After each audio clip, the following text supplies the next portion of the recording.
Vendredi 21 février 2020, chers internautes, vous regardez la revue de presse sur JDC Plus TV, dernière livraison de la semaine. Ouvrons cette édition avec le quotidien Info Matin qui titre en pied de page « Incident de Gabour, pas de plainte du MINDEF pour le moment » à l'encontre de tous ceux qui ont colporté de fausses nouvelles au sujet d'un prétendu massacre de la population de cette localité par l'armée camerounaise, indique le journal en page 4. Cette information est relayée par le tri-hebdomadaire Le Soir, qui souligne que le ministre de la Défense, Joseph Veti Assoman, se réserve le droit de poursuivre devant les juridictions compétentes les auteurs de fausses nouvelles à son endroit. Joseph Veti Assoman, une fois de plus en une de tabloïd ce jour, le journal Essingan fait la lumière sur une fausse plainte imputée au ministre délégué à la présidence de la République en charge de la défense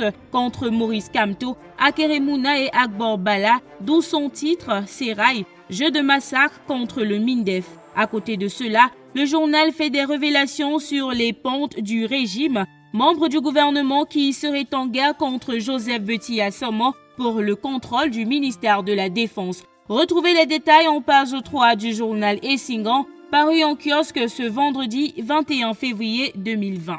Vandalisme, la base face à la justice française, titre en grande une le journal Repère dans sa parution de ce jour. Le tabloïd indique que les casseurs de l'ambassade du Cameroun en France vont répondre de leurs actes le 28 février 2020.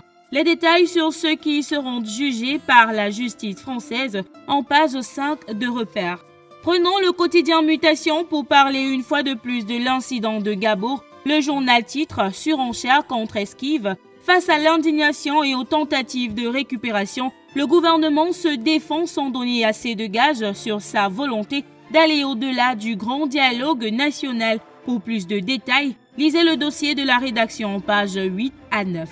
Restons avec Mutation pour parler de l'assistance du président de la République aux Camerounais résidant en Chine. Le journal titre « Coronavirus en Chine, 50 millions pour assister les Camerounais ». D'après le quotidien, dans un communiqué publié par le ministère des Relations extérieures, le chef de l'État a instruit le ministre des Finances de débourser une somme de 50 millions de francs CFA qui sera remis à l'ambassade du Cameroun à Pékin en procédure d'urgence pour assister ses compatriotes. La page 11 de Mutation vous en dira davantage sur ce communiqué. Refermons cette édition de la revue de presse avec le quotidien national bilingue Cameroun Tribune qui indique que la Cour suprême est préoccupée par l'amélioration du climat des affaires.